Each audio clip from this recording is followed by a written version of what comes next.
Bienvenue sur la chaîne Vérité et Lumière. Prenez une seconde pour vous abonner à la chaîne. Partagez, aimez la vidéo et activez la cloche de notification pour ne rien manquer prochainement. 1 Roi 22 versets 1 à 54. On resta 3 ans sans qu'il y eût guerre entre la Syrie et Israël.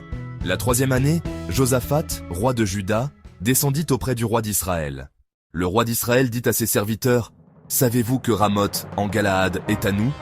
Et nous ne nous inquiétons pas de la reprendre des mains du roi de Syrie. » Et il dit à Josaphat, « Veux-tu venir avec moi attaquer Ramoth en Galaad ?» Josaphat répondit au roi d'Israël, « Nous irons, moi comme toi, mon peuple comme ton peuple, mes chevaux comme tes chevaux. » Puis Josaphat dit au roi d'Israël, « Consulte maintenant, je te prie, la parole de l'Éternel. » Le roi d'Israël assembla les prophètes, au nombre d'environ 400, et leur dit, « Irai-je attaquer Ramoth en Galaad, ou dois-je y renoncer ?» Et ils répondirent, « Monte, et le Seigneur la livrera entre les mains du roi. » Mais Josaphat dit, « N'y a-t-il plus ici aucun prophète de l'Éternel par qui nous puissions le consulter ?» Le roi d'Israël répondit à Josaphat, « Il y a encore un homme par qui l'on pourrait consulter l'Éternel, mais je le hais, car il ne me prophétise rien de bon. Il ne prophétise que du mal, c'est Michée, fils de Jimla. » Et Josaphat dit, « Que le roi ne parle pas ainsi. » Alors le roi d'Israël appela un eunuque et dit, « Fais venir de suite Michée, fils de Jimla. » Le roi d'Israël et Josaphat, roi de Juda, étaient assis chacun sur son trône, revêtus de leurs habits royaux, dans la place à l'entrée de la porte de Samarie. Et tous les prophètes prophétisaient devant eux.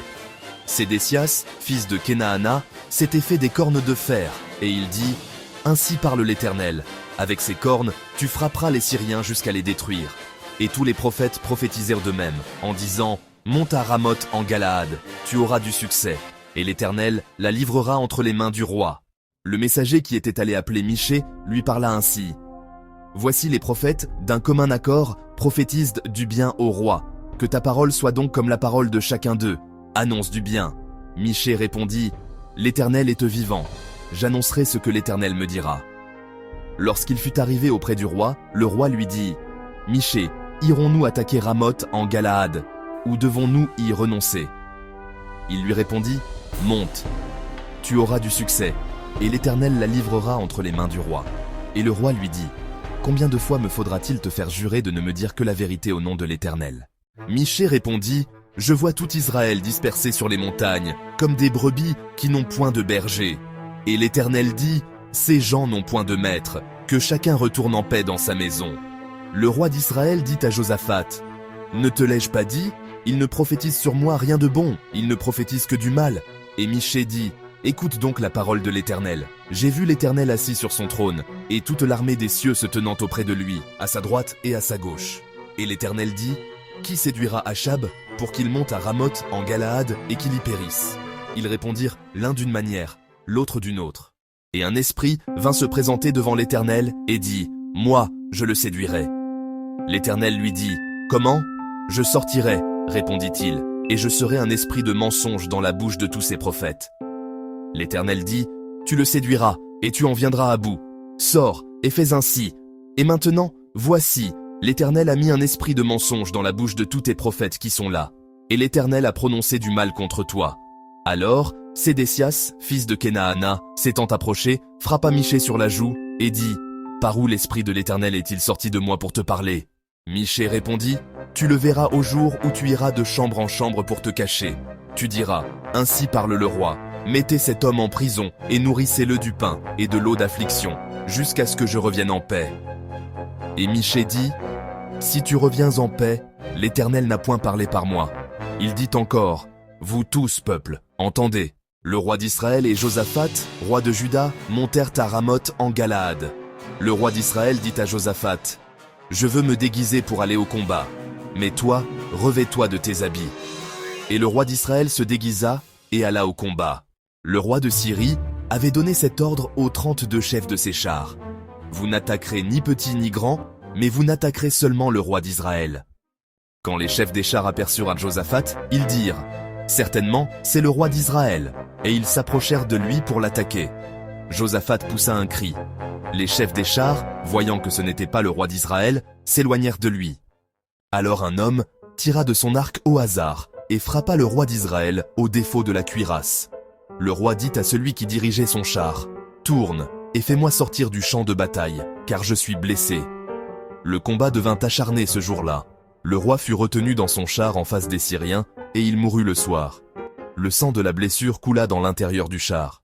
Au coucher du soleil, on cria par tout le camp, chacun à sa ville et chacun dans son pays.